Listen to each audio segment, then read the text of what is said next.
Hi everyone, Shirley here. Thank you for joining me. I just thought today I'd show you how I stretch paper for watercolour.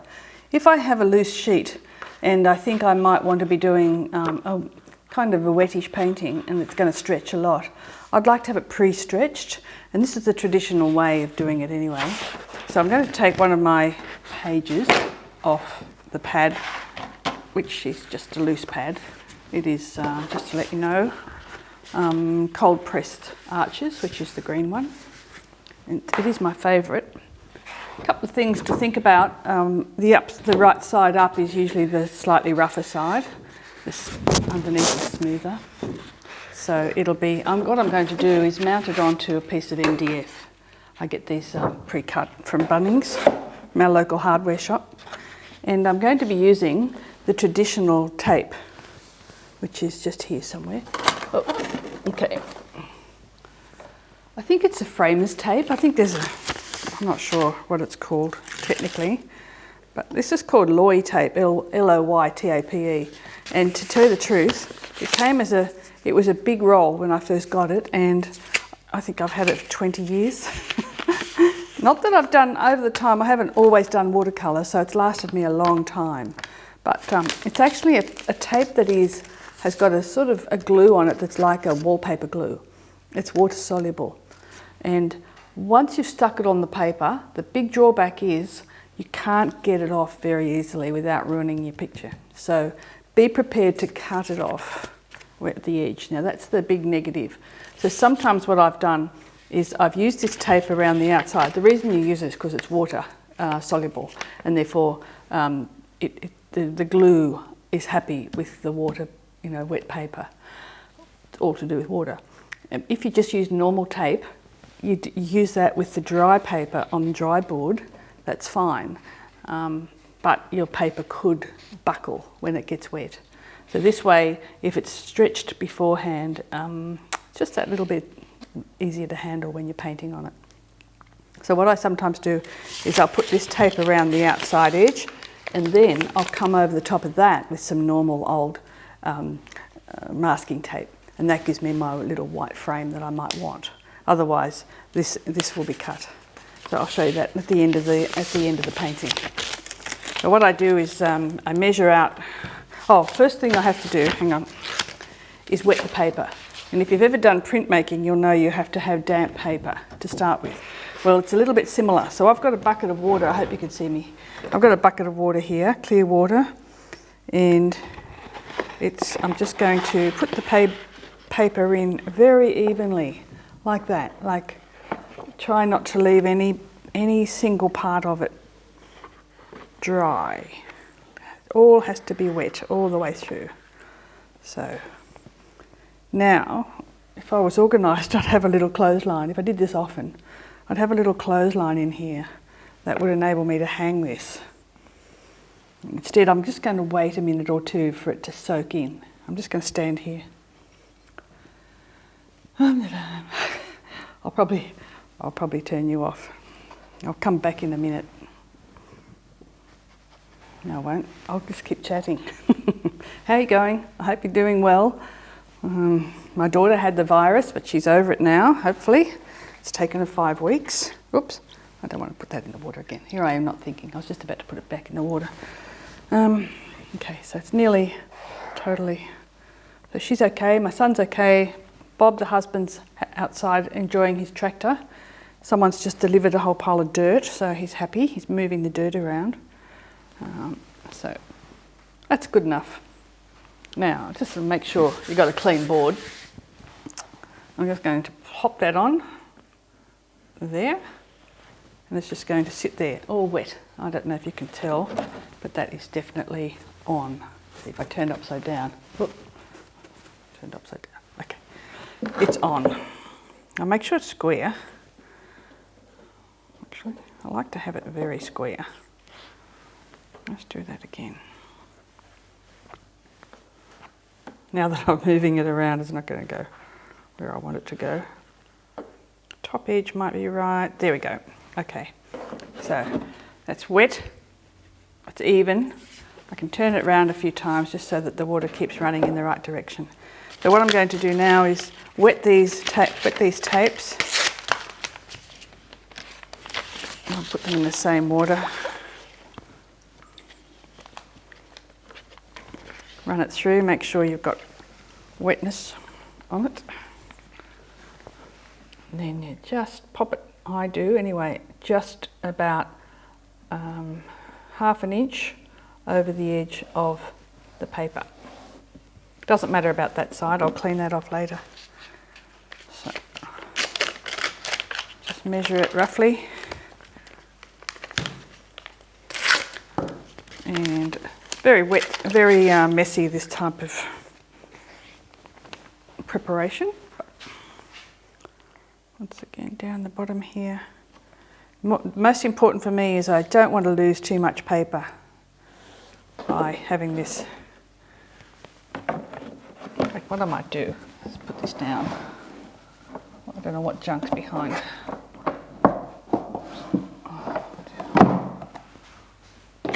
Okay.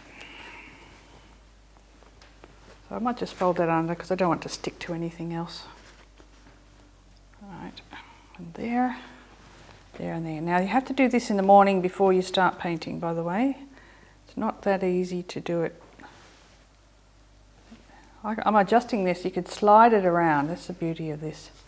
Now that I can see, I'm able to tilt it up and see how much paper is underneath that tape. Okay, a bit more on this side.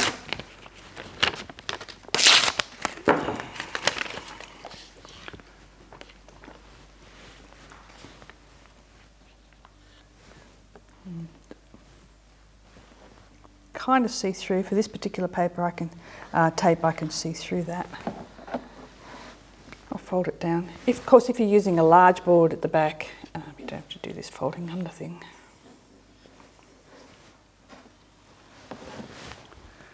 And then one more on this side. Pretty sure this tape is a framer's tape. I saw recently someone talking about it. So if you go to framing supplies, by the way, when I do frame, I do use it a lot on the back of my frames. Make sure that's square. Okay. Right.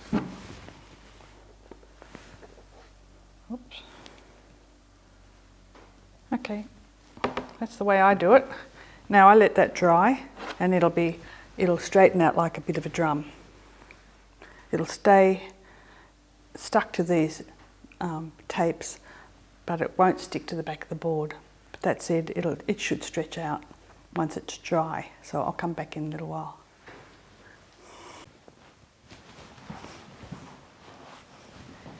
Hello everyone. I just wanted to show you that I have now got a dry and stretched tight as a drum watercolour paper. It's only 185 GSM, which is the lightweight version, and but it's mounted, it's stretched out.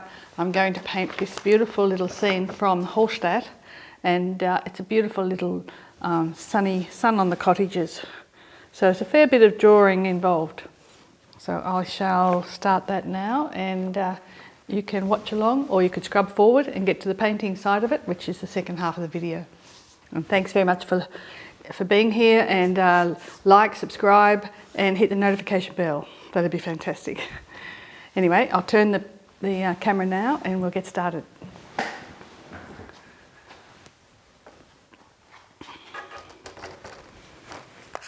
And I shall just come down like this. Oops. Make sure the... Now the main thing is, what you guys need to see is more the actual painting rather than the graphic. So I'm thinking that might be best.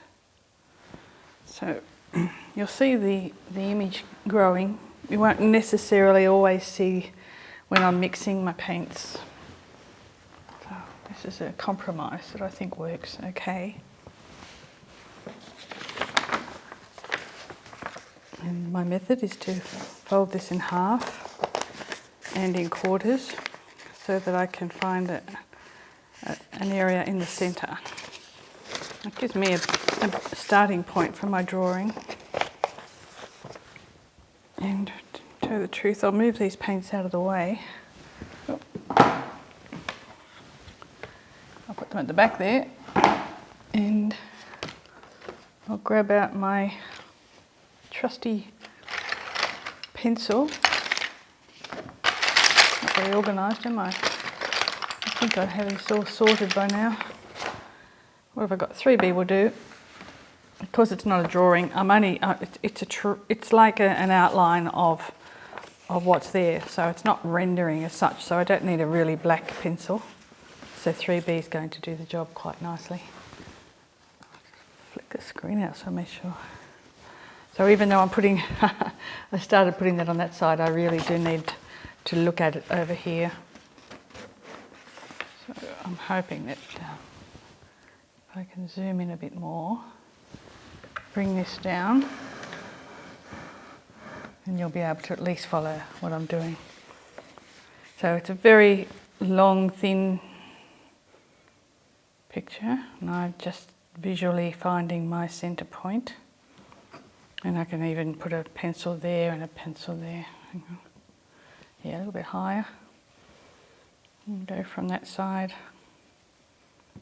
to that side, near enough. And in this case, it was right on the halfway up and halfway down for that rooftop. That's just around the corner. So I'm just going to start wandering around the page, filling in the areas that I think I can do. And everything's going to be relative. So when I look at the starting point there, and I look at that balcony, half of it's above, half of it's below the actual starting point. So just put it like that. And for me, I'll try and go light. I have a dilemma. I like to go very lightly with my drawing, but I don't think you'll be able to see it. So I do have to press hard for the sake of the camera.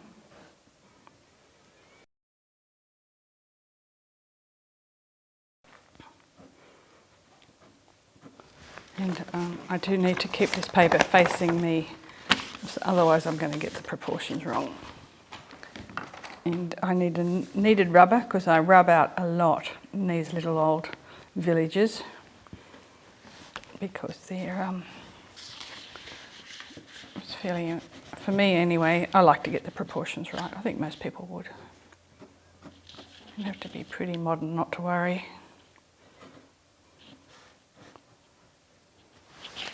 I'm going to lean that back a little bit, that building. I can't quite tell if it's upright or not. So above it, there's some rafters, which are basically above that veranda. So there's two verandas, one below, one above. That's easy because that means I've got them on the same plane. And the window is, the gable of the roof is sticking out just there.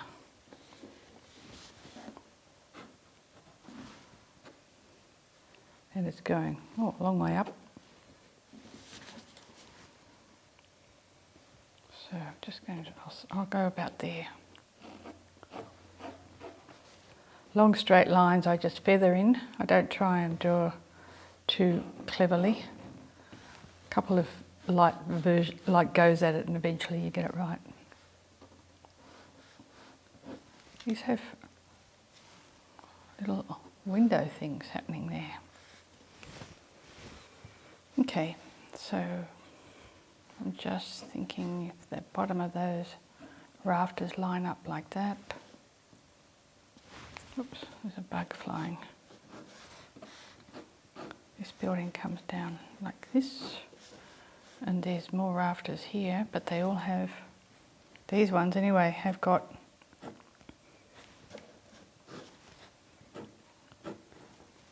supports.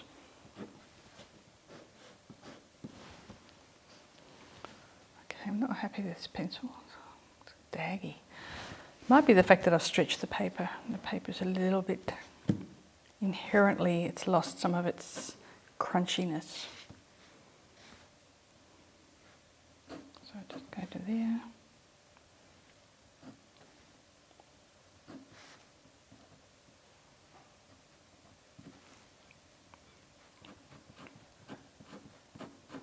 Austrian style fretwork on the sides.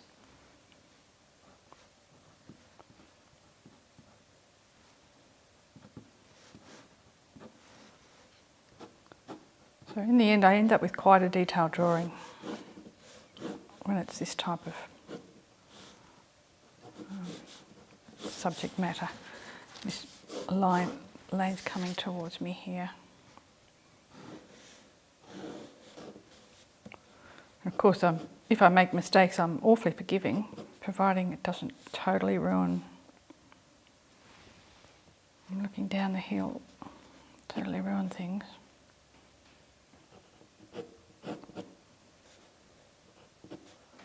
So the tops of those, the very top of those little doorways are an indication that that is the line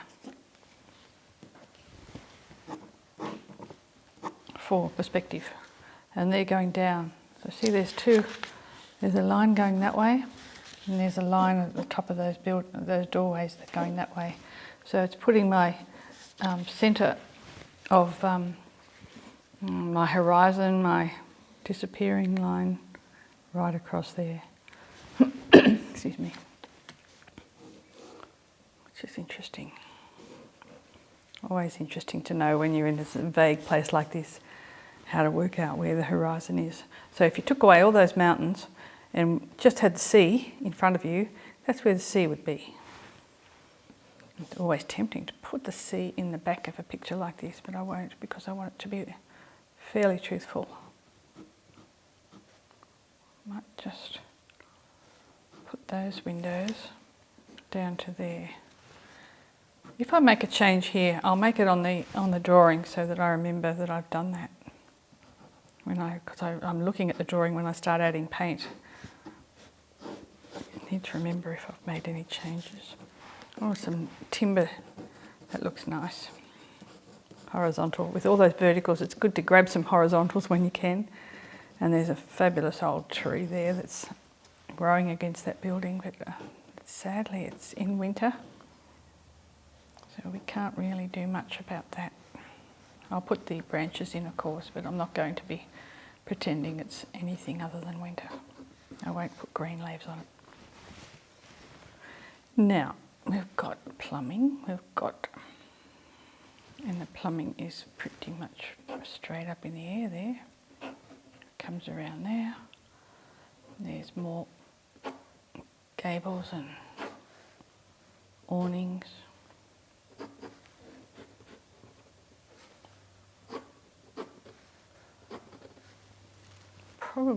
I'm probably fattening it up a touch. That's all right. Not going to worry.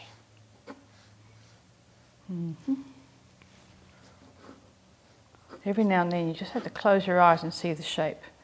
Don't try and say, oh, this is a roof or this is not a roof. Just close your eyes and look to see what the shape is and draw that shape.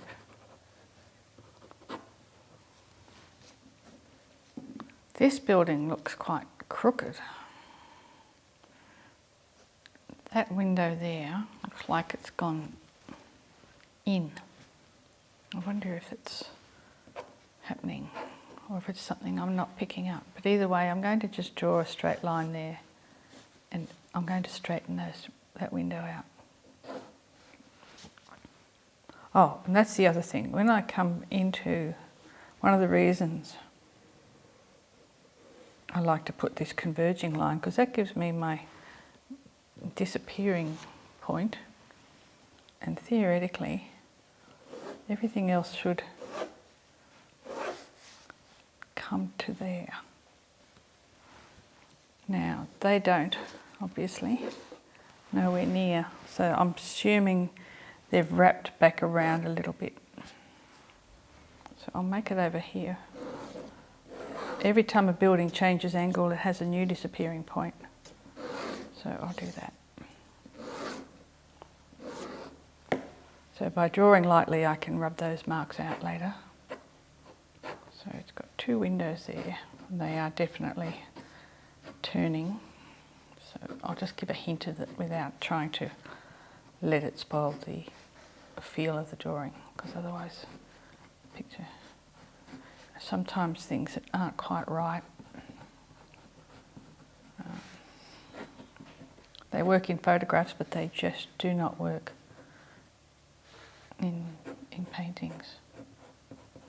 A couple of little boxes there. I suppose there's more. They're flower boxes, and I suppose if I'm going to draw that all the way up there, there's more windows going up in that direction.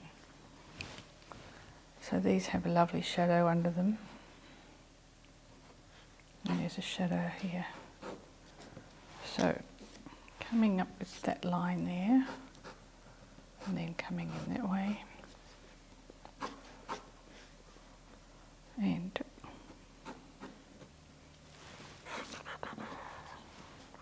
windows and shutters on that area.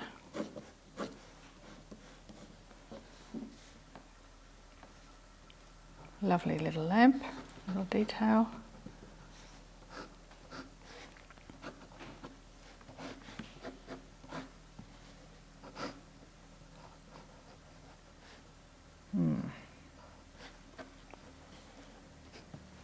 Yes, I do think this building has a bit of a wonkiness to it, and it's turning a corner. It's not turning 90 degrees, it's probably turning about 30 degrees.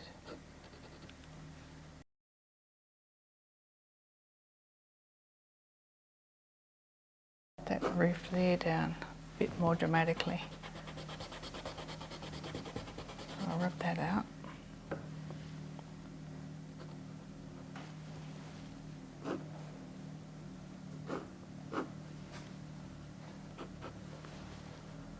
Gutter, little pole. I think there might be heaters on their roof to make the snow melt. Wouldn't be surprised. It gets to a point where it's dangerous, really heavy. Maybe someone who's living in Austria can tell me, what are those little pipes on the roof? Are they for hot water? Are they to melt the snow? Now,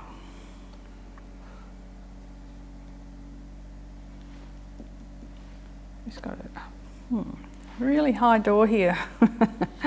Suddenly there's a low door, there's a high door. What the heck?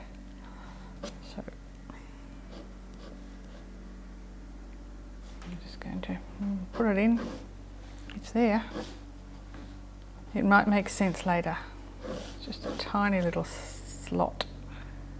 And up high is there. I'm just looking to see that goes up a little bit, which makes sense. There you go, like that. And about there. Okay. Another line. Oh, vertical might help. So that's all dark in there.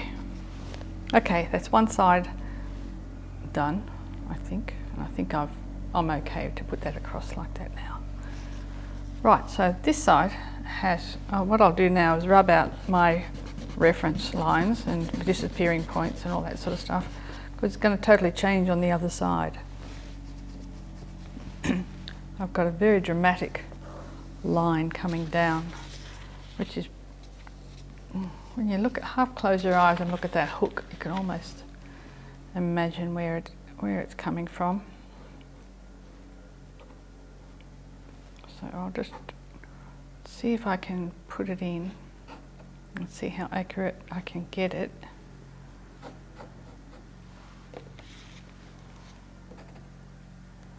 From there to the top. I'm going to cheat a bit. Somewhere or other, I've got a ruler. Oh well, I'll use my trusty edge of the page. There. See how that goes. I didn't want to make it too dark.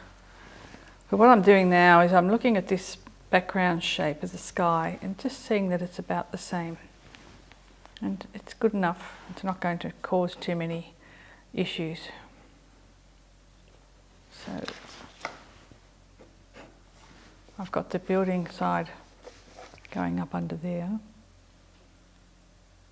Oh, what I might do first is put these ones in and line them up across with something. About there. Right. So this one comes straight back down from the sky, and then there's another one goes back up that way. So okay. And there's the underside of that. The building, I'm going to draw it. Maybe I won't. Maybe I'll go back, I'll duck back in here and get these right. So I think where was my centre? About there.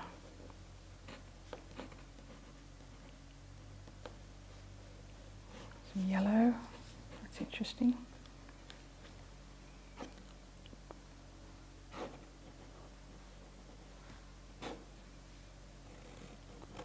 So I think the road comes that way, a little bit of a rail. There's another window down here which is very cute. I think I've done the wrong thing here. I've made a terrible mistake. I haven't allowed for the roof. I've totally lost the roof. It's a bit silly of me.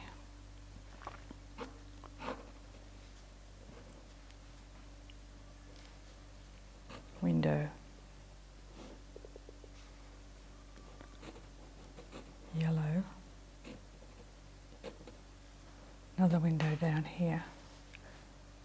And the railing can be lower.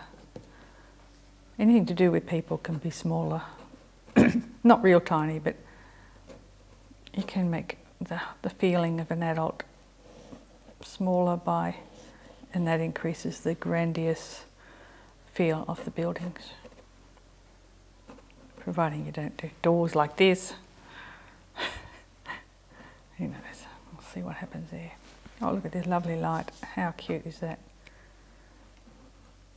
And I'm ashamed to say we were looking for places to stay and we had no idea that Zimmer meant room, like room to rent.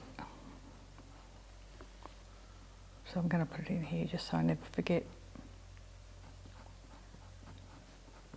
Because all over other parts of Europe they had signs, vacancies in windows, but just here they didn't bother putting it in English.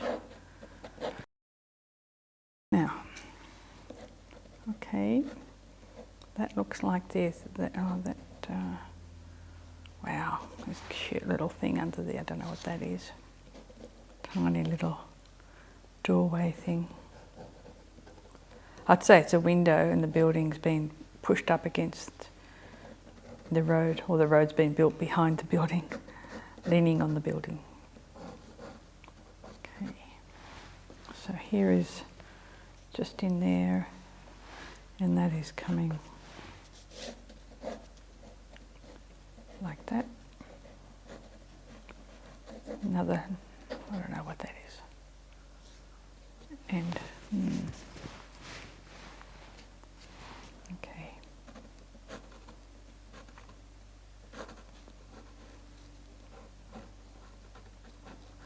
There's a doorway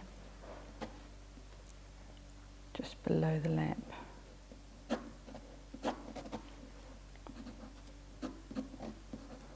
Okay, and above there, above the Zimmer sign, there's a window. Oh dear. I think I've gone too far back. I've got to bring that, I've got to foreshorten that a bit more. So what I'll do is bring down the side of this building anyway. Oh, it looks like a big piece of wood leaning out, but we'll ignore that. I'll just bring that building in. I shall do my best. Hang on, where are we?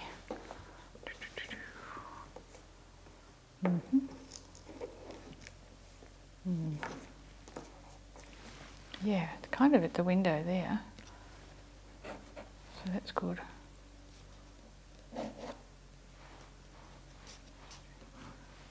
The disappearing point is in a logical, a legitimate spot. So it's making sense.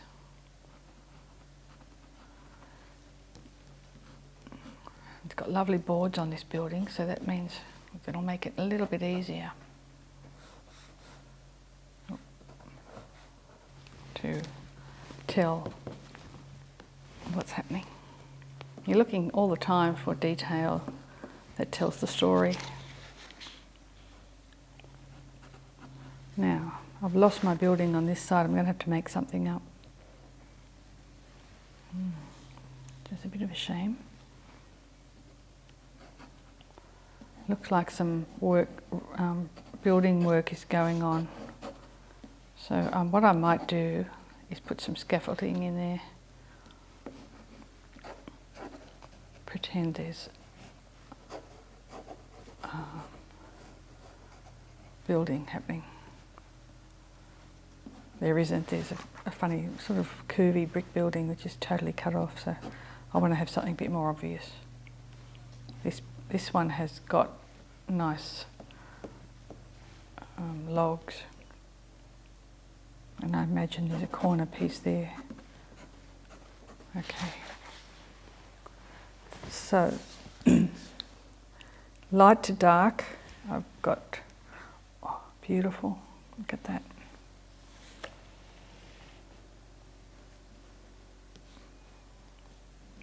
Coming in like that, coming back out like that, and then across up like that. Here we have we've got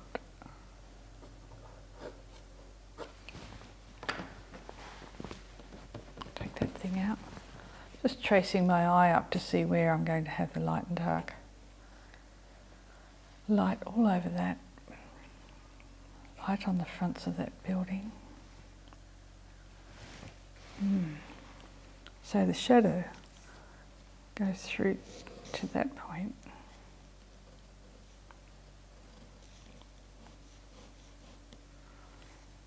It only goes to there. I think there's more light over there. Because the whole front of that particular building is in sunshine. So there's a big gap between that one and that one. Which reminds me, I haven't put in any detail there. And having a big gap has put the light on the front of that building, and that's why it looks so special. Probably why I took the photo. Okay. Okay. Bring down.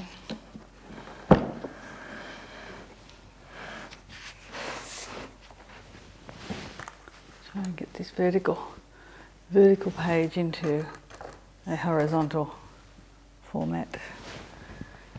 Right. Now, is that going to be okay for me to paint on? Am I going to feel okay about that? I need to be able to pick these up and show you what I'm doing from time to time. So I'll mix a nice, once again, just look at my colours, definitely cobalt blue for that mountain behind. It looks like it's sky, but it's not, it's a mountain. But whether I end up adding any detail there, probably not. I think I'll just make it a sky. So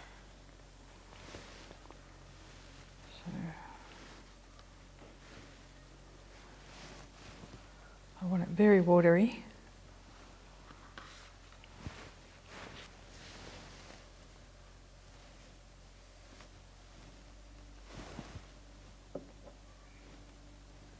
going to have to work around some areas that I think need to be selectively left white and not worry about the other parts.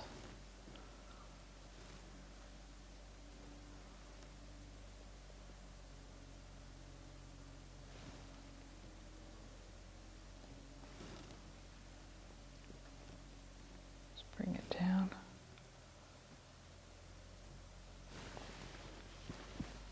Keep it on the brush.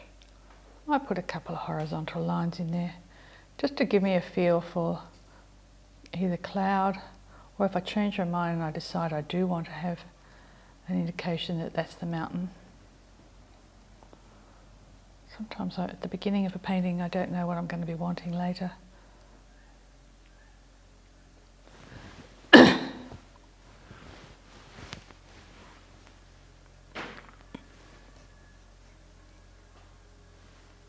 So because it's a sharp-edged painting, I'm not necessarily going over the lines. I'm quite happy to leave the other half dry, not wet,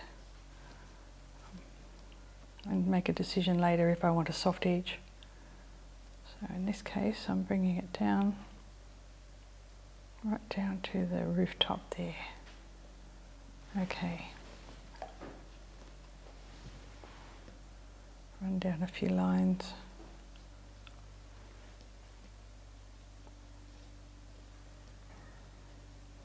Bring that in there. To make this look deeper, I'm going to do much paler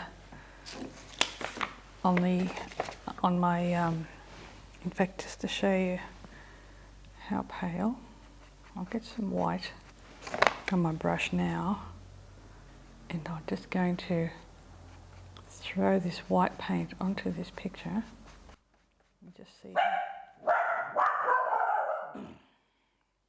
Honey. I think my neighbours are walking past, so my dog jumps up and gets really quite noisy. So if I just rub that against that. Makes it more atmospheric. This white is just soaking straight into the printing paper. It gives an idea of how even that one there might end up being a little bit paler than what it is in the photograph.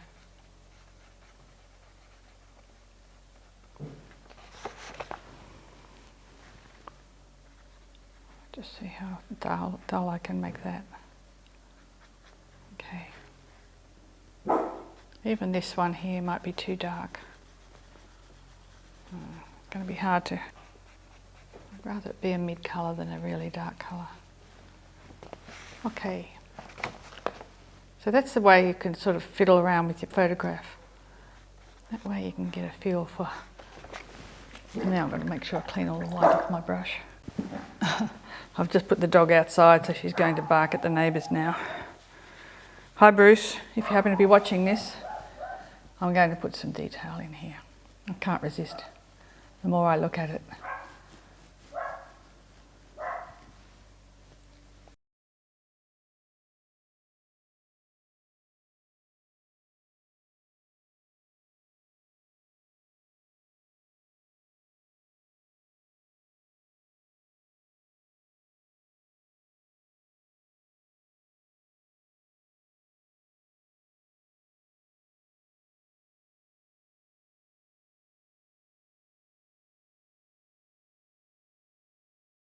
I've got this wonderful pink warm colour here that I think I'll add now so that it starts to fade away and dries out in a little while. And so I'm mixing a little bit of the yellow warm with the orange. Tempted to leave this bright area white, to tell you the truth. I wonder how pale can it be? Let's just make it really, really pale.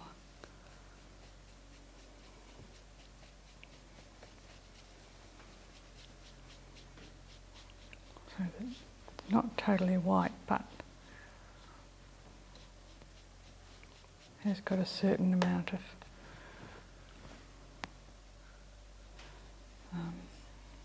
I don't want to leave totally white paper too much. It's just for the highlights really. even snow, I don't believe. Okay.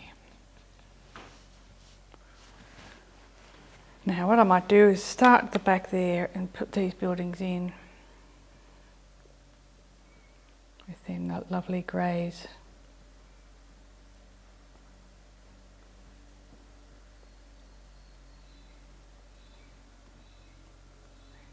The sky is a little bit wet, so I don't mind the fact that it's going against. It'll run a tiny bit.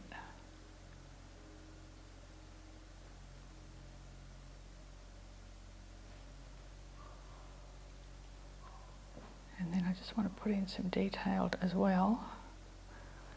It's yellow, but a yellow grey, so I'll start by going all over with this grey.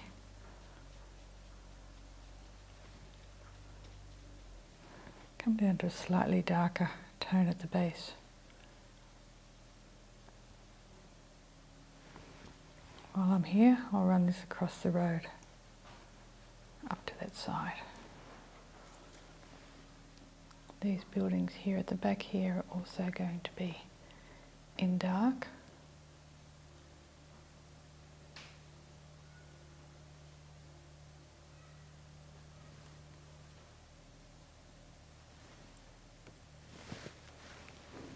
As is the roof up here. So basically what I'm doing now is putting in the highlights, the lighter tones, that there's little specks of light colour in there.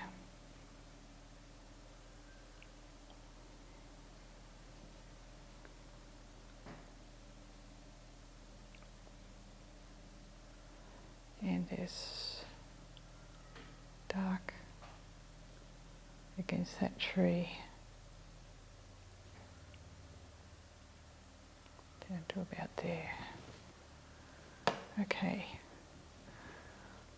I'll put a tiny bit of warmth on my brush, tiny bit of brown there like that. Touch it back in here.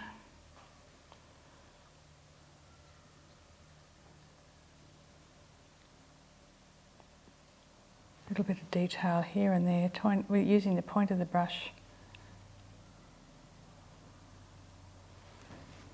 underneath the awning.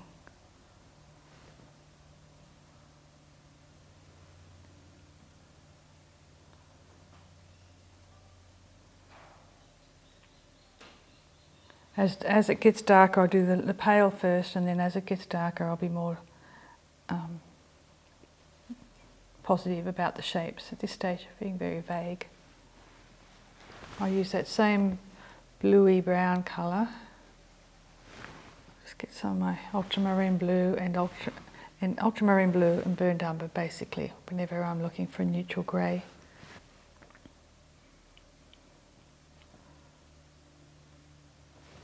A bit too dark, so I'll just wet my brush, come back over that, I might just blend it in there, and then I'll just put the lines above at the top.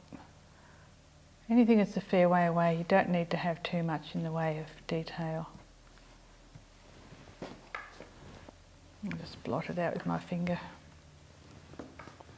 That will lighten it.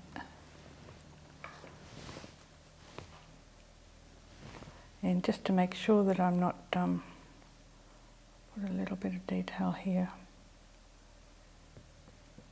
for that building at the back there.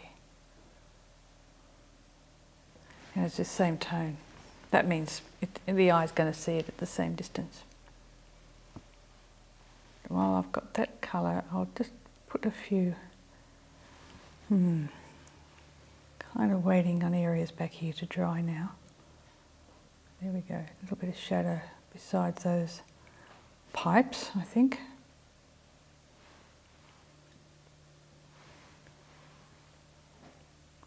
Oh, there's lots of, I was going to say, there's lots of details, but sometimes I think, I look at them and think, oh, that's my drawing over the top. So there's 4 little squares for the window. I'll put those in. I can put the positive dark rails and the side of the gutter.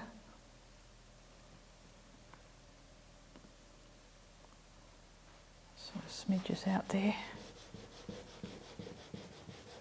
Okay.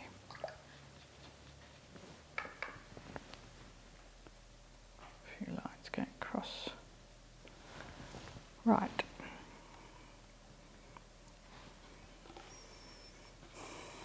While I've got the blue on my brush, I'll do some darker blue, or bluey brown.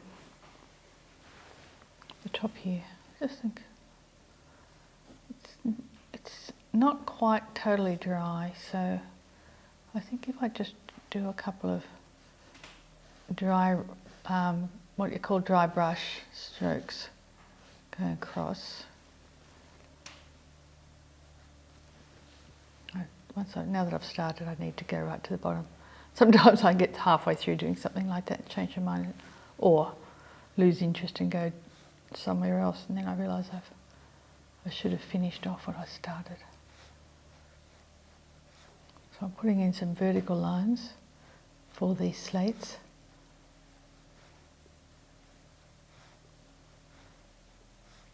And then horizontals.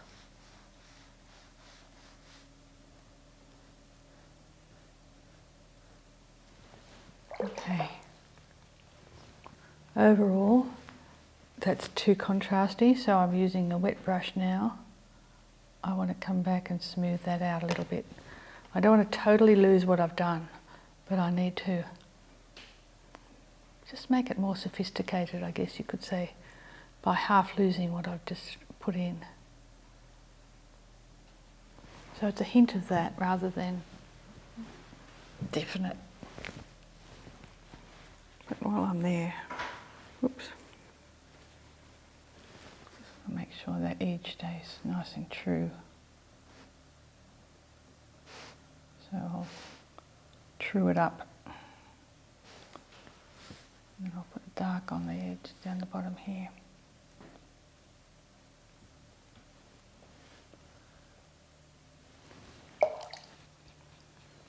The other side is much darker, so I'll do that now. And when I say at the other side of this gable up here, blue and brown.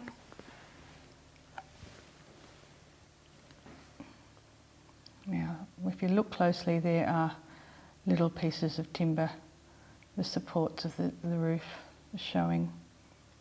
I just don't know at this stage whether I should put that in. I'll allow for it. It's the sort of detail that makes you wonder. It shouldn't really be visible in a painting.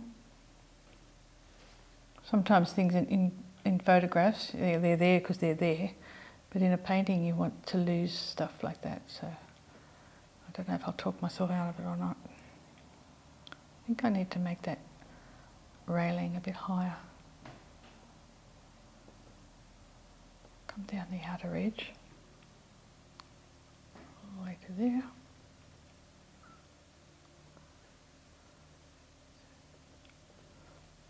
Yeah. And then the other way to do it, when you do see something like that, ridges or ribs of a building, just sort of touch them in a little bit and leave them like as if, yep, I know they're there. I've chosen not to make a song and dance about them. Right, so I think we're getting somewhere. I might have made that too dark now that I'm thinking of it compared to this side. So, of course, if I'm trying to make everything that's further away from me paler, I was comparing it to the sky. I'm going to go over it with my dry brush, just pick some of that dark paint out, make it lighter.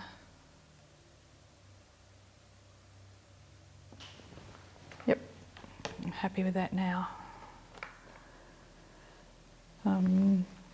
So I'm looking, well, the reason I'm umming and ahhing is I'm just trying to work out what more do I need to do with the blues while I'm still on the blues.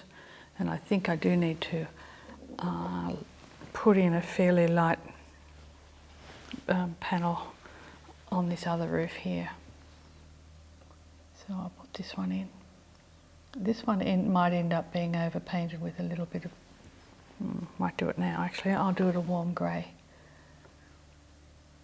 rather than a blue grey. That means I've just put a little bit more brown with the blue. Of course you can make these greys out of any colours, you can mix all three colours together, your red, yellow, blue. And then it'll make mud, of course, depending on whether you've got more red or more blue, cooler or warmer mud. And then you wash it, put a lot of water with it, and you've got a beautiful grey. Or if you're using acrylic, put white with it, or oils. And once again, you've got a beautiful grey. Okay, that's that side down.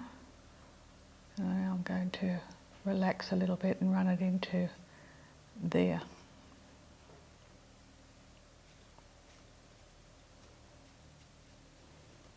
And I'll just make sure I keep my lines running in the right direction.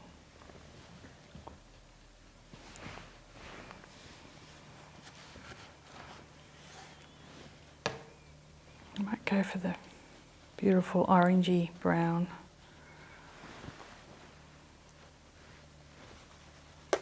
Brown knocks back red, yellow, red and orange together. Cadmium red, probably cadmium. No, actually. Let me have a look to see what colours they are. Permanent orange and perylene red. There. So I'm not twinning anything on the fronts of these. I'm just going to do it on the side. And I'll just run it straight in.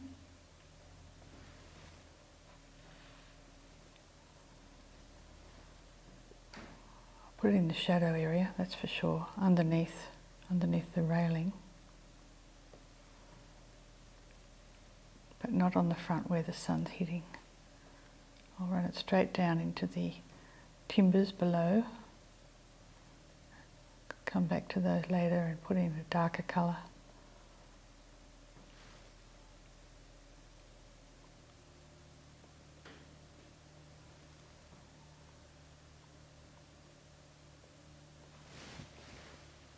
I do think they would have some sort of support, so I'm going to put a hint of a support underneath them. On the bottom half, not quite as bright, but I shall just continue down as if it was. And I'm going to just do the little shaped lace work, I think.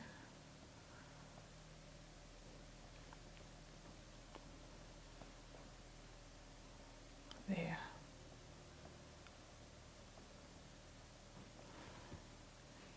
Once again under the shadows. Oops, don't think that's right. That's there, that's there. That goes there. This one has to come down a lot sharper. I think I've got that totally wrong.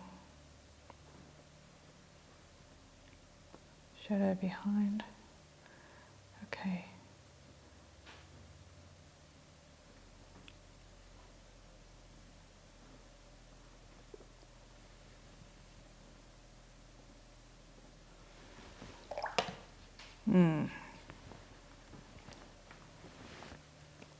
Bit odd. Might have to correct that later. Okay. And I think this is sort of like little mini doors for the lower buildings. Now, while I'm here, I know that on the side of this building there is some very strong timber. So I'll put that in to give me a reference point for how dark other things might need to be. For example, the side of this building here does not need to be all that dark. And it's got the beautiful little tree growing which by the way also is brown. I'll just put that in a few wriggly lines there. Comes down in front of those logs. And the back of that bush, I'm sure, yes, it would have a real dark colour. I won't necessarily make it brown, I'll make it that blue colour for a real shadow. Sorry about that. Okay. More detail at the top. Start again at the top. Slightly reddish. There's a lot of warmth in this photo now. And suddenly it makes me think, hang on, was it really like this, or was it just a photo?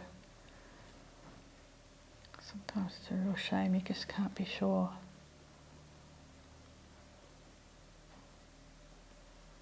Okay. I'm just going to now paint shapes because I can't quite think of what's there, and I'm not going to think about it too hard. I think that's a shadow behind. She says, not going to think about it, and then she goes and analyses what that is. Oops. Okay. These beautiful windows look like they're reflecting a bit of blue, so I shall allow them to do that. I'll put some blue in there. It's definitely got dark shadows that are blue, but I'll also add some blue light. And I'll do that now before I forget. Oops. Make sure I've got a clean brush.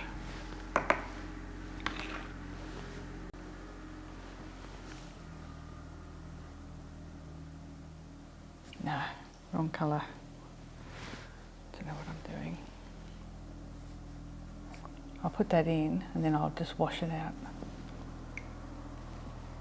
So it's a hint of a pretty colour. It's just not, it's a little bit too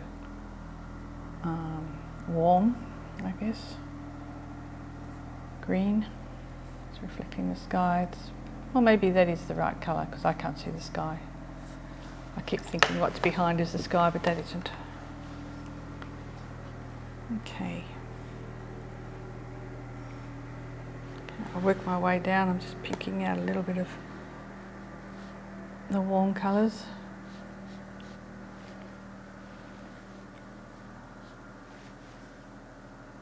Shadow.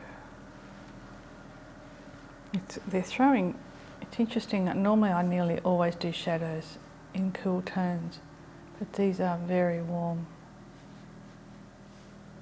shadows. There's just no getting about that.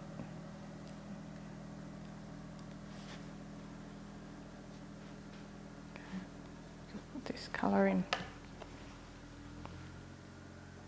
right over where I had painted it in before. And I'll come back and do the detail.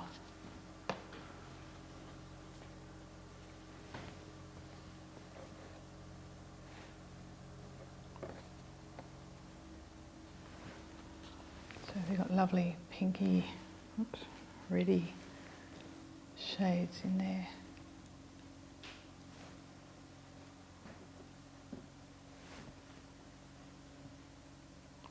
Down to there. It's going to get lighter, it's going to go darker.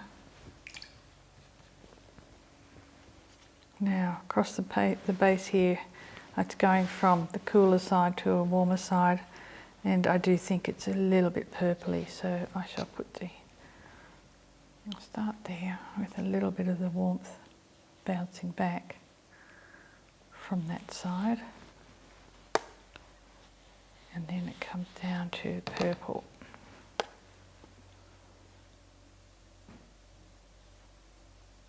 I'll put some detail there without knowing what's there. Okay. Back in here there's purple too.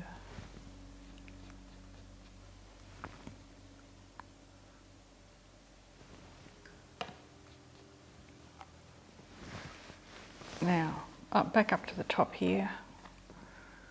A strangely pink looking. I'm just going to assume that's wrong and that that's my printer printing out pink. I'll just make it a lovely sort of mauve colour up there. That'll do me. And I'll try and leave a white edge.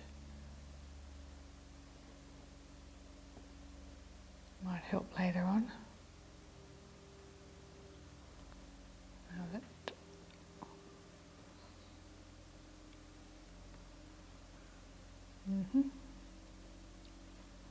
going to take that colour and put it inside.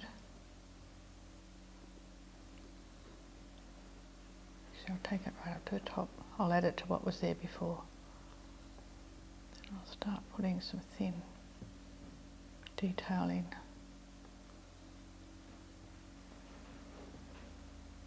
Oops. Make sure I keep it accurate.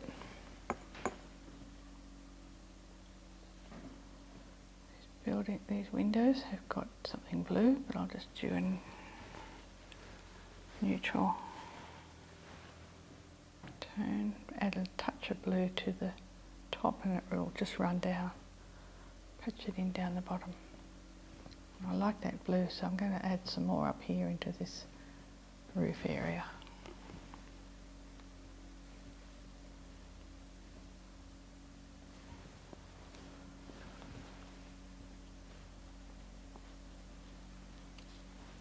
Make it that, bring it back to that purple, and I'll redo this side over here.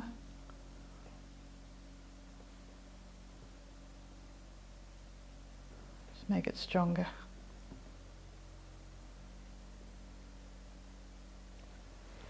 Nice. Okay. Zing signage there. I won't be too definite with the words, they're just a hint of what's there.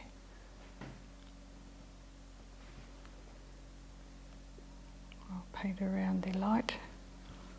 Just put the shadow in across here in this blue. Not sure that it's going to be the right colour. So I'll just put it here and there for the hint of detail. And I think there's that door there, I don't know where I've got it. I'll put it in there now.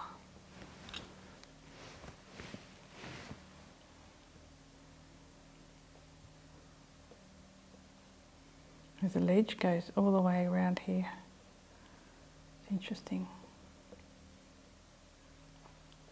Signage. Just going to put this blue all the way down the side there.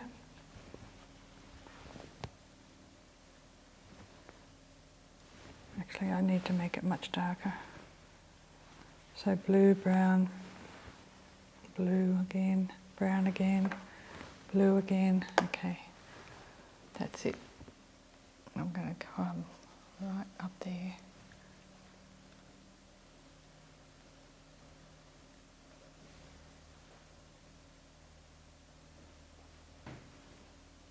Bring it out into that area.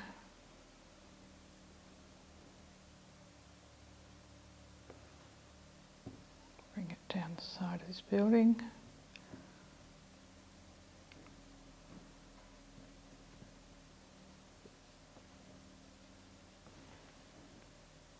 I've got a very dry edge here, so I can make that lovely and sharp.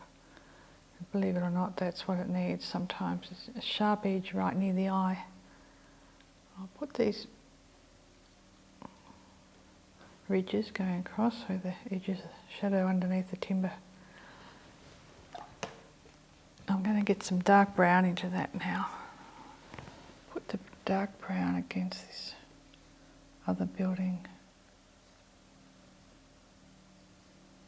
Kind of make a silhouette there.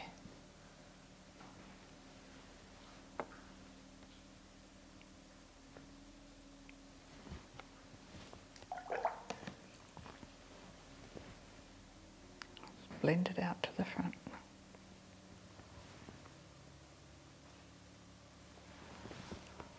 Okay. This whole facade does need to be darker, as does various parts over here. I'm just going to wait for it to dry now before I do it any more, although I could just certainly whack this guy in. He can blend.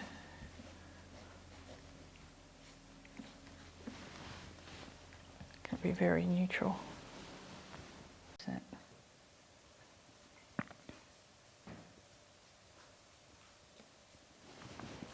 Well, I've managed to darken across there and down there.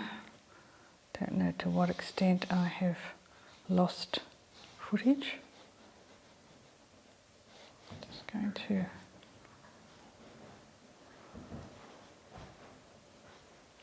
if there's anything more that can go wrong with these wretched videos, I tell you what, a number of times I lose footage. So darken that. Darken across here. There. There.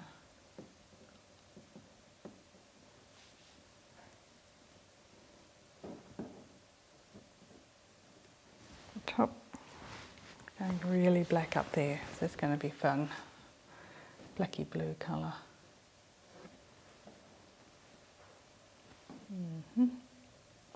Except for the very top there.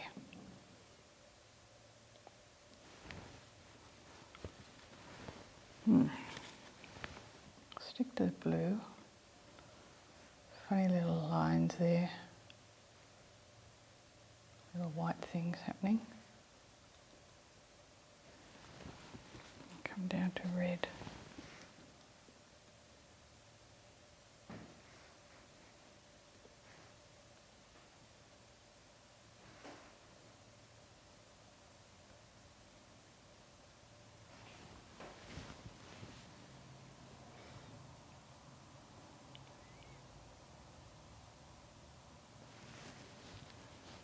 Okay, making a little bit of sense now.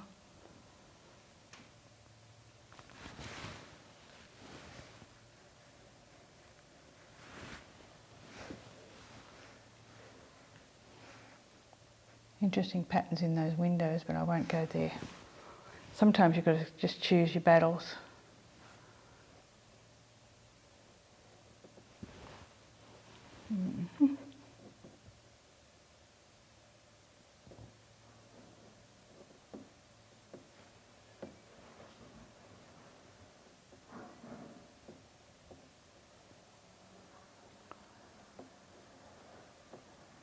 Hold there, hold there.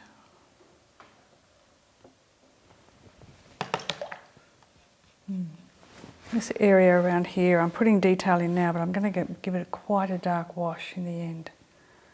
So I don't want to spend too much time putting in detail knowing I'm going to wash it out. It's a lovely grey sort of panel here of stonework. Looks like it goes down there.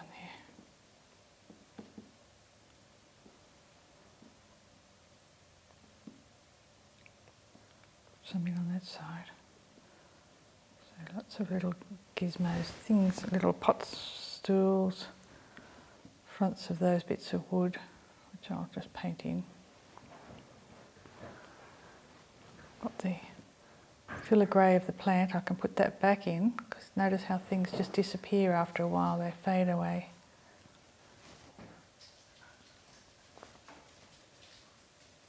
Put it all the way up there. So add some more detail to these, almost like finish off the windows. Finish the fittings and the carpentering and the hinges. Okay.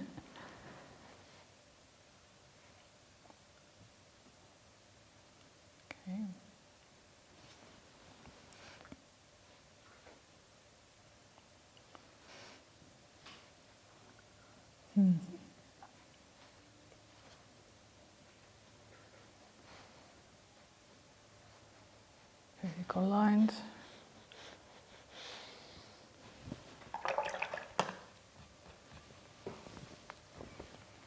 Almost there.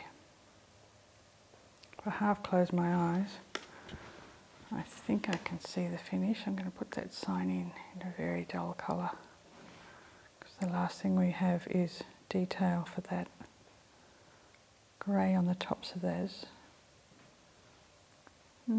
Grey there too, now that I look at it.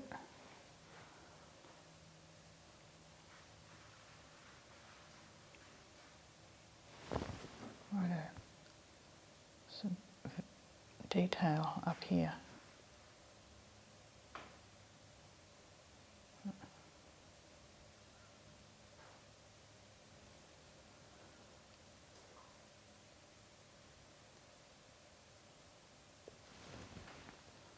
I'll just quickly brush it in like that further down the bottom.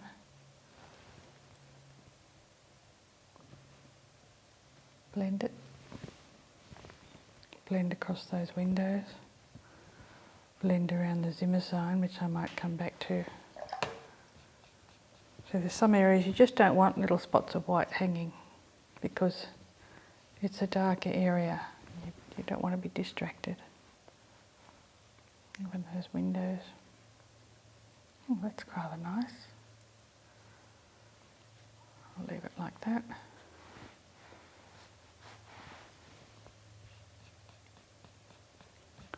Now, very strong brown window detail going in here. Relatively strong anyway, against the... I'm going to darken that roof. I think it's now got its time has come to face the truth, and that is that it's too light.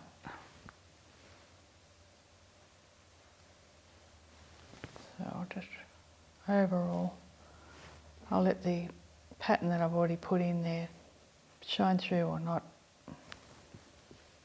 I'll just overall join it together. And I do want to get rid of that white there.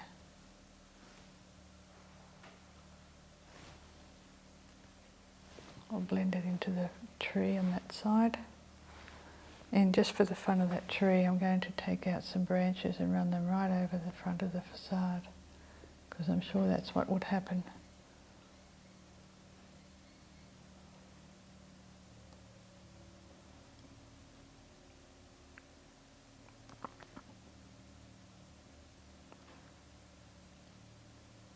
In the summer.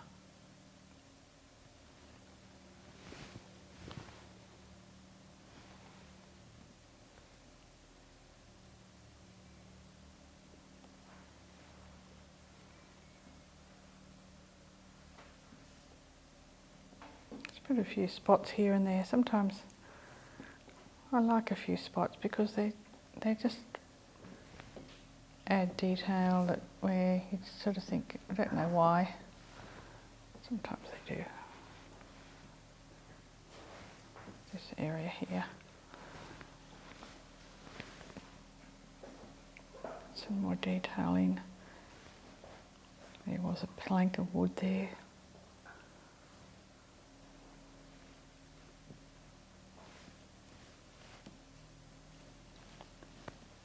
Right. Now, go for the... I will dry it one more time and then I'm going to put the dark down there. Yes, I do feel that if I look at this picture, I've got the dark in the area here, but I just feel this needs to be even darker still. It's too contrasty. I'm going to mix a nice neutral brown with a bit of blue, but keep it more on the warmer side.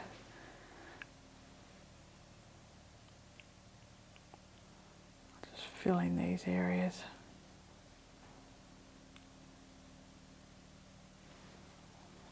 With a nice fat brush.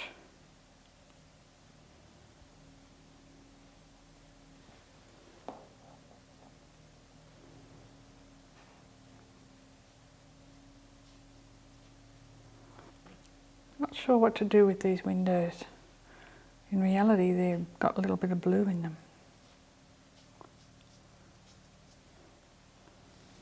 So, I think that's helped. I might go back and put a touch of blue, just see if it works or not.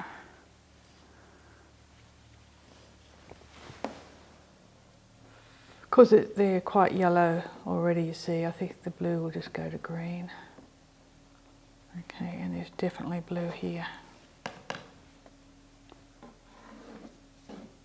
Just be honest about it and say that's what it is. Whether it looks right or not doesn't matter. And this little roof here is a blue, as would this one be. Oh, okay, as would that one be. Believe it or not, that's a roof there. I'm sure of it now. And just for the fun of it, I'm going to put a little bit of shadow on the back side of each of these little branches. Tiny line of blue going around them. And then I'll just wet my brush and blend it. Oops. And I'll just soften that edge. It'll just give that feeling of three-dimensional. Although now it's beginning to go funny with this shadow. It is what it is, eh? Why has it got a big bulge like that, the shadow? Doesn't look right, does it? I might have to come back and fix that with a bit of white, now that I'm looking at that. So, that said, I'll mix up a nice deep, dark brown, blue, grey colour. Neutral grey come black. I'm just going to go around now and add, do a little bit of a drawing. And fix up bits that I think shouldn't be there, or could be there and could help.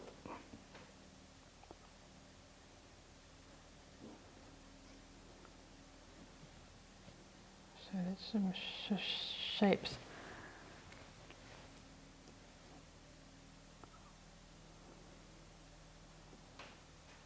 Oh. Mm-hmm. Piece of tin going out like that. Hopefully no reason for it. And this is where sometimes I've got to be careful that I don't start painting in the bits that I've sketched on to the painting. Just a bit more detail underneath those windows.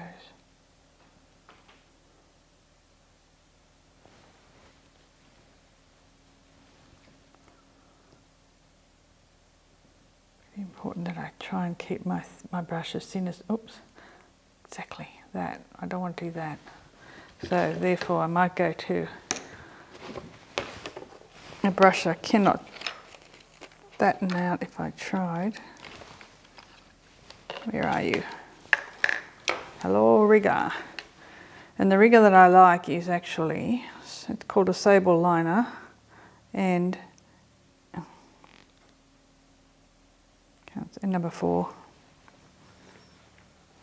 So with this little baby, I can add also all kinds of little details that I couldn't before.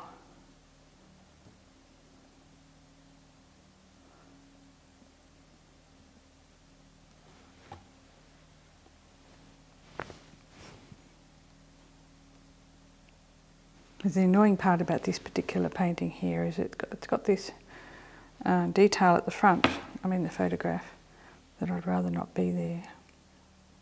I have to sort of allow for it. In hindsight, I could have just got rid of it, like put something else in.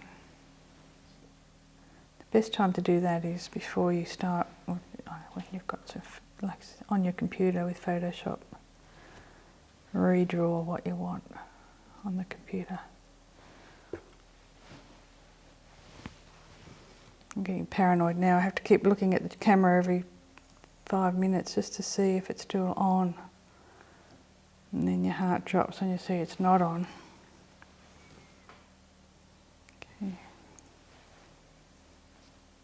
I think there's a little bit of a line going across there, and there's probably two lines going across there, and I think there's lines going across the road. I love those sort of things. I'll put some of those in. As long as they're not my lines from where I've drawn.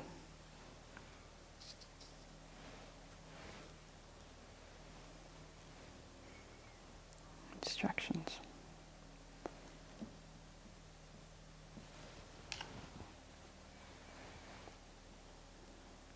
Okay, that one here is definitely wrong because there's no perspective on it, so I have to draw that down. So we pull things together. If they're not quite right, do it right here at this stage. Little window, no railing.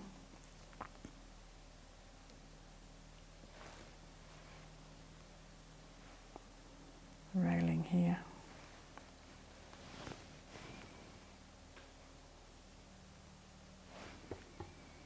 I'm going to just put the lettering on this signage. Ein Kogler.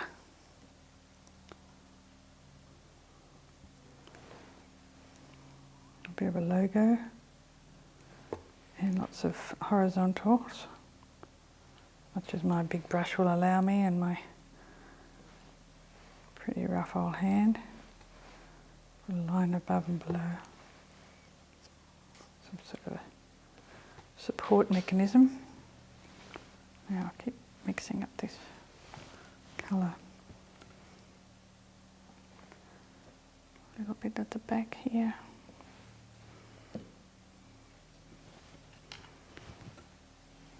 Definitely a lot under here. Probably could have gone darker under there actually, now that I look at that. So it's possibly something I can still do. I'll come back to that. Darken that area. Darken under there.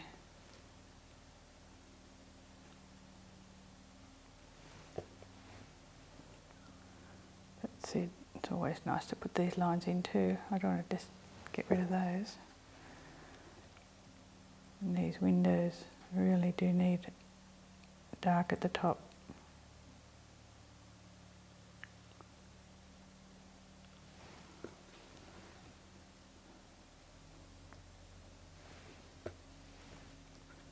And then these lines can go back in because they seem to have disappeared completely.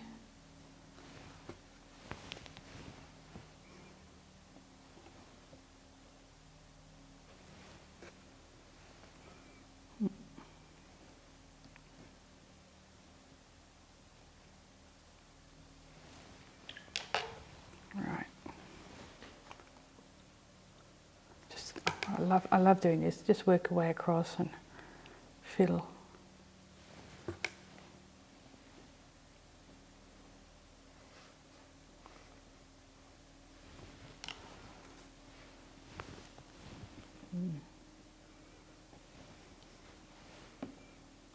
Bit hard to see what's happening there, but I think that's the front and the side. There I was thinking it was just the shadow, but it's not, it's the front and then it's the side of the building.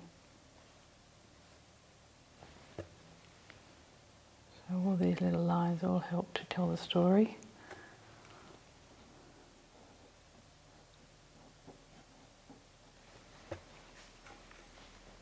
I can go on forever. That one's got a bit of a roundedness to it.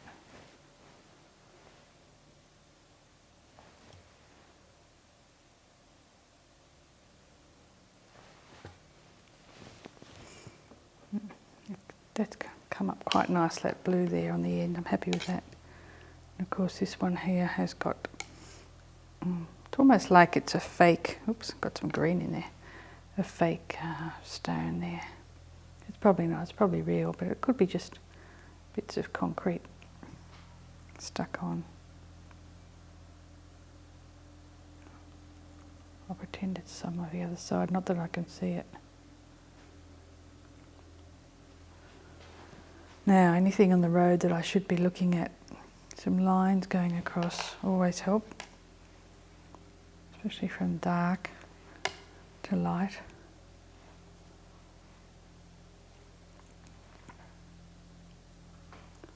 Coming around here helps to define the bottom edge of that building. A couple of stones and maybe some tiles. Okay. Mix up a nice big batch of brown there.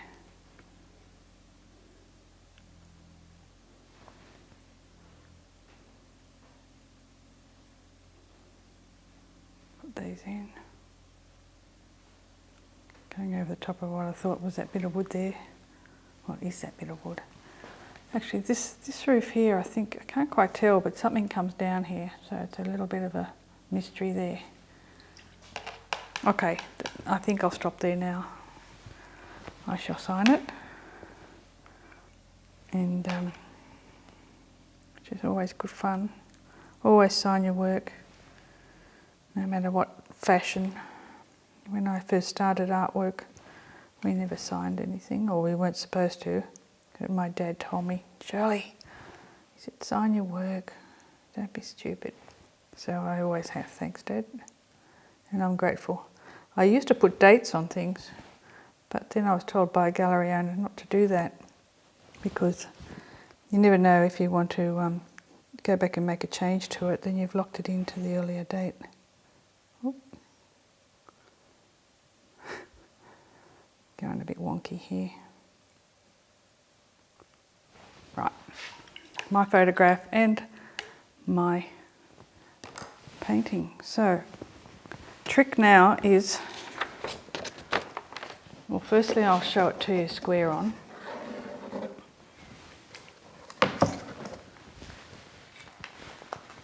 I'll take the camera off. Okay, so there's my Hallstatt sun on the cottage. And I'll just come in close so you can just see a few little details. It's always helpful. This is where you see just what a mess it is. Not that you couldn't from a distance. Who am I kidding? So that is the painting, but see how it's stuck on the brown edge? Now I have to actually cut that out, and I'll show you what happens.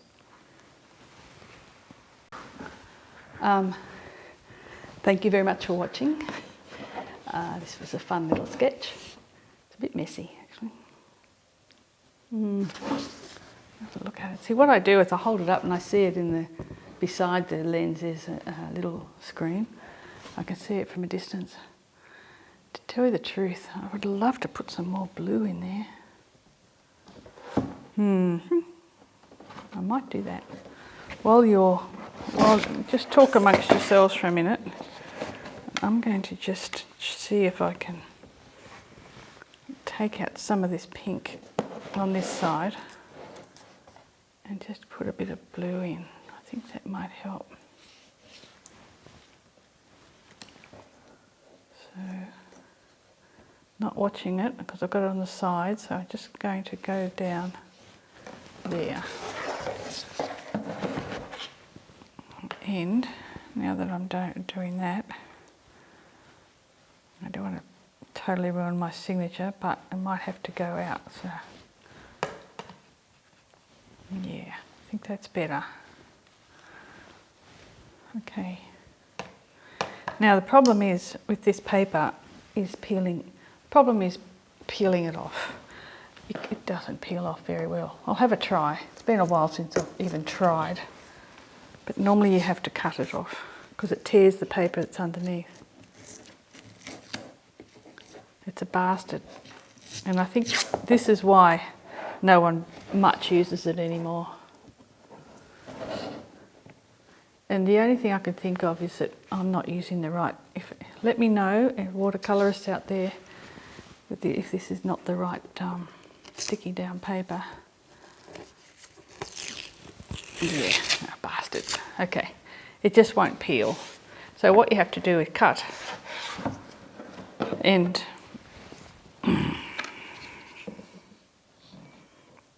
just going to use a ruler now and a knife.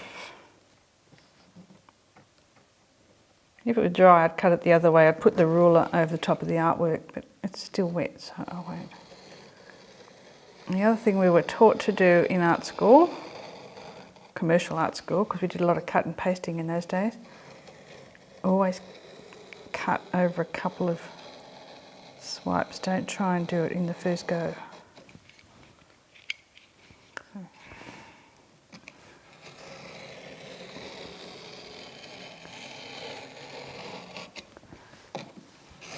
It's also a good idea to have a sharp knife. I think that's all the way through. A little bit hard to know at this stage.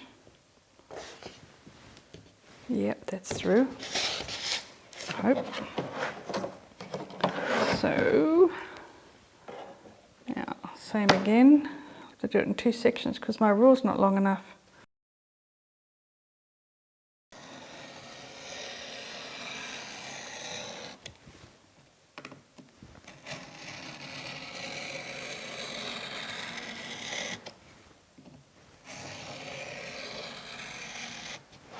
So basically what you're doing here is you're reducing your painting down to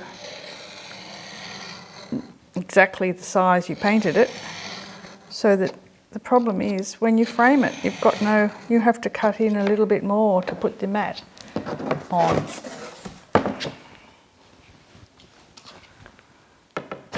So you lose a bit of your painting to frame, where normally you have a little white edge around that helps hold the paper down underneath the mat. Of course, if you do my trick and you mount this sort of thing straight onto canvas, glue it down, it doesn't matter, because I always leave the edge of my paper exposed anyway.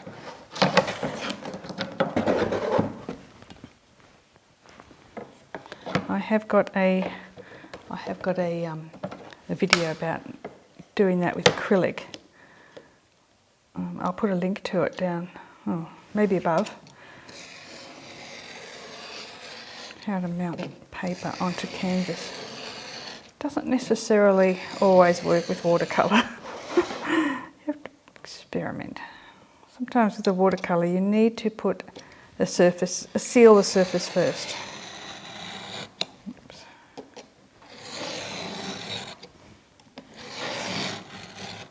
Okay, I think it's up. I just saw a bit of, so,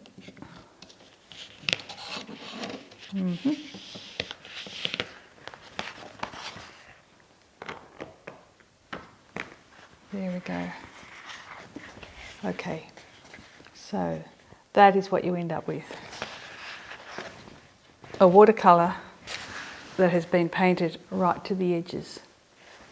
So that's why sometimes I put another layer of tape yet again around it, but you keep eating into the size of your paper, then you're getting smaller and smaller for the image. Hang on, I'll put this down. I'll try and put something white behind it so you can kind of get an idea. I'll put it on the white pad. You can kind of get an idea what it looks like when it's got a white surround. It looks so much nicer. So when you frame it, you're going to have to put the mat a little bit over the edge. So I hope you like it. Thanks very much for watching. I'll stay safe, and I'll catch you in the next video. Bye for now. Did you ever stop and think, why spend too much time just getting ready?